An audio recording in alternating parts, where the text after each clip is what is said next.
All right, it's 3:30. Um, we made it. We all made it to the very end, which is very exciting. I don't know about you guys, but I'm exhausted, so I imagine that you feel similarly, since you were being evaluated more so than I was. But congratulations again on making it. We don't have a lot of time together this afternoon or late morning for some of you. So mostly I just want to spend this time answering any final questions that people may have. And I just have a couple of notes in advance of that. So does that sound good? Okay. So just in terms of the timeline of things, I mentioned on Monday that we invited to interview about 30 people this year. I think the exact number is 29. And we are going to probably try and build a class of 5 to 6 people, which is something that I also shared on Monday. It's possible that class will be a little bit larger, but I can't imagine that it would be larger than 6 or 7. I know hearing that we're going from 29 to 5, 6, or 7 is probably nerve-wracking. But please know that all of you guys are awesome. I interviewed more than half of you. I think I interviewed 17 people and everyone was great. So the competition is tough, but also you guys are well prepared. You're very qualified. You're highly competitive for clinical PhD programs. And I fully anticipate that if you don't get an offer here, you're going to get an offer somewhere else. So let's talk about that timeline. So the clinical faculty meet tomorrow. We will build our class, which is the list of people that we want to make an offer to as soon as possible. At that time, we're also going to determine the people who are on the wait list. So these would be people who get an offer should someone in the first group decline the offer that's given to them. The timeline is it takes about 1, sometimes 2 weeks to get our shortlist approved. First, it goes through departmental approval. We have an awards and admissions committee, and mostly those approval is really looking at the offer itself. So the funding line and the package that we're able to put together. We don't want to offer something that we can't actually pay and do. Hopefully that makes sense. And then it goes up to the graduate school, and the graduate school kind of rubber stamps it because, again, you guys are excellent. So no one's GPA is a problem. No one's letter of recommendations are a problem. All of your applications were complete. So that doesn't take that much time. So we call people and then we send the written offer through email. And whomever receives that offer has up until April 15th to make a decision. We're not going to pressure you, but we're not going to ignore you either. So if you do get an offer, expect to hear from your potential mentor once or maybe twice to kind of see where you are in your decision making, see if you need more information, see if you're planning to come back or come to Lexington to visit, if that's something that matters in terms of whether or not you know for sure you want to accept the offer. But then you should also feel free to ask for what you need. So if you feel like you need to connect with another graduate student, or if you know you need to come to Lexington, then we can try and help you figure out when might be a good time to visit, that sort of thing. If you get an offer from us and you know you're not going to take it because maybe we're your number 2 choice or your number 3 choice, we do ask that you go ahead and decline. Technically, you don't really have to. Technically, as far as APA is concerned, you have until the 15th of April to make your choice. But in the interest of being kind to other people, know that there's going to be people on the wait list that might love to take that offer. And so holding on to it kind of puts those people in a bind. So just think about others, but of course, take the time that you need to make an informed choice. Oh, yes, I have a note. It says one last thing, the DRC. So I know that Alex yesterday, I think I was, sent an email about the Disability Resource Center. I just wanted to echo that the DRC, the Disability Resource Center, is great. They're really easy to partner with.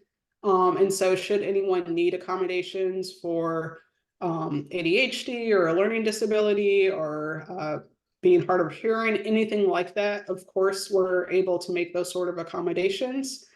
Sometimes people are like, well, I need a little bit more extra time on exams, or I need some flexibility with due dates, but I don't really want to go through the DRC. That puts us in a really difficult place because now we're talking about issues of equity and fairness. So we can't really give accommodations to people without having a documented disability. But you should know the DRC, similar to like the healthcare that you receive, is treated as confidential and private information.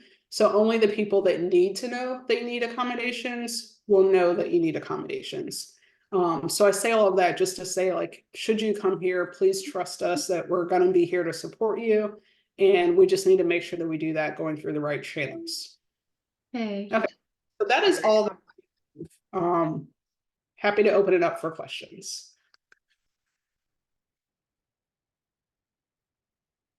There are none because you guys are so tired, or because we did such a great job answering them during the week, hopefully.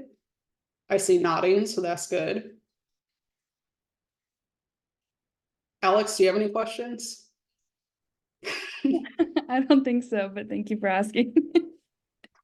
I'm trying to think of questions that people asked when I met with them that were like unique in some way or that I didn't get a lot. Mhm. But I can't recall because I've already forgotten, which is sad. But there were some good ones. Yeah, I have to say I'm in the same boat. I had some good ones, but couldn't tell you right now.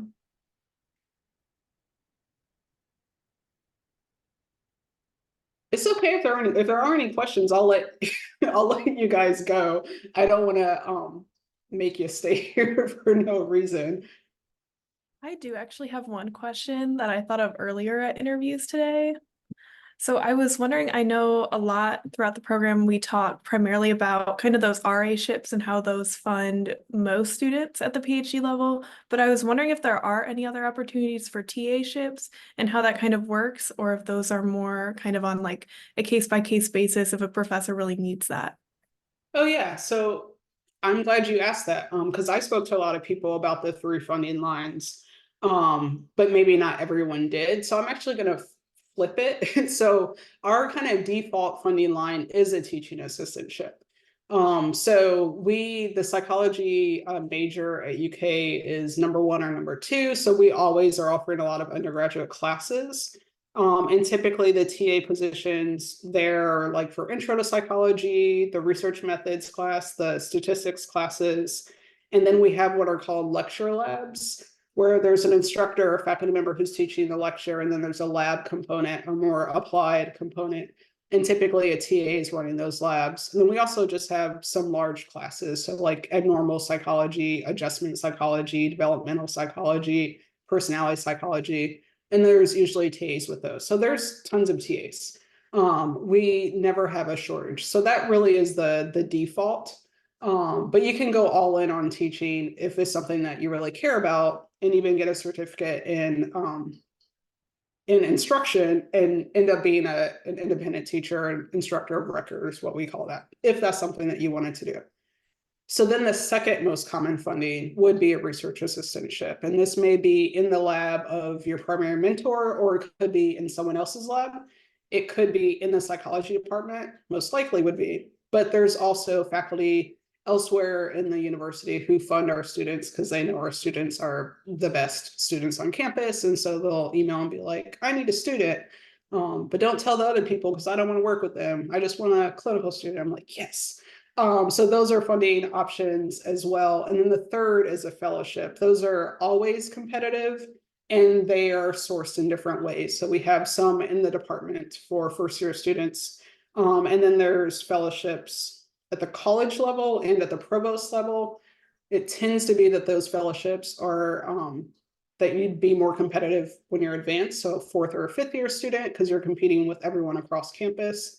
But our students, again, do really well in terms of competing for those campus-wide fellowships and getting them. Perfect. Thank you so much. That was really helpful. Yeah, I'm glad I was able to clarify that.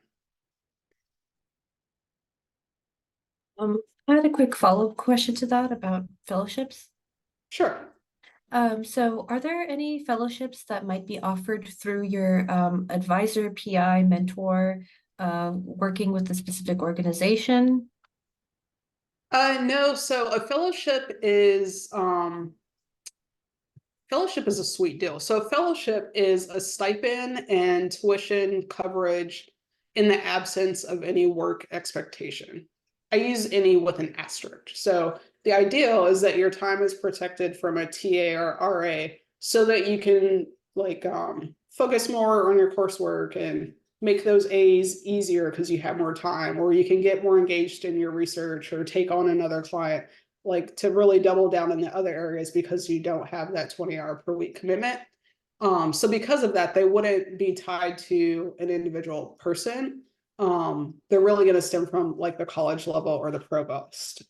If a mentor has funding in their lab, that's going to be a research assistantship, where you're supporting a study that might be, funded through an organization or the National Institute of Health or something along those lines. Thank you. Alex, yes, I got that question too. We must have had some overlap. So, at least one person asked about like, what does it look like if you're coming in with a master's degree and how might the PhD program change? There's 3 ways that it might be different. So the first is if you did an empirically based thesis project, you may talk to your mentor about it and say, you know what, I want to see if this passes for the master's project at UK. And so you would submit your written document to myself as the co-DCT, to the other co-DCT, as well as what we call the Graduate Student Advisory Committee. And we would make a decision about whether or not it kind of meets our standard for a thesis. If it does, then that milestone for you is checked from day one. You're still going to do independent research, right? Because that's what we do. But at least that academic milestone is checked and you're on a little bit of a different timeline in terms of preparing for a qualifying exam. So that's one thing. Secondly, the courses that you take in your master's program, some of them, again, might fit the bill for the courses that we require. And so in that case, you submit your syllabus for those courses as well as your transcript so we can see how well you did on them.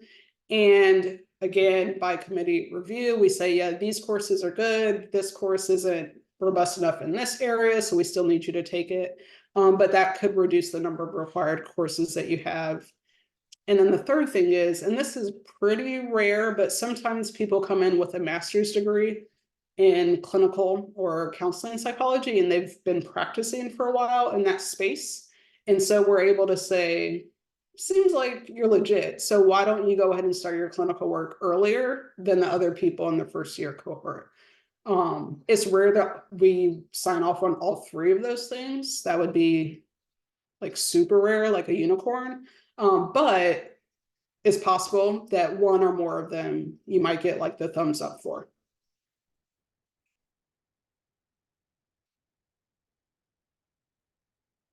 Any other questions? People feeling pretty good? Okay, did anyone hate this week? No, good. Hatred is not good for us. We usually survey applicants like every other year to see how this process went. You guys are on an off year. That said, if you're like, you know what, when everything is said and done on April 16th or earlier, like this was really bad, but I didn't want to say it earlier, that's fine. You can find a way, maybe email Alex and be like, submit this anonymous feedback to Jessica. I thought this was horrible. And let us know so we can try and make things better for next year. Likewise, if there was some aspect of how we set things up that you thought was just like the best and we should never change it, that doesn't need to be anonymous, but it can be. Let Alex know and she'll collect that information and pass it back. Or if you're like, I'm tired, I'm done, that's fine too. Again, you guys are an off year, so you're not going to get a survey link from me. But if there's any like burning desire to give some feedback, always welcome. I'm going to count to 5 in my head, and if no one unmutes, then I'm going to let you guys go. 2.5. Okay. All right. Well, again, thank you guys for being with us, for this week. Hopefully the structure worked for you. I'm excited for the meeting tomorrow. We meet at 3 o'clock. It's it's like one of my favorite meetings of the whole like year. So thank you for making us excited about going into that admissions meeting, and take care, everyone. Bye. Thank you.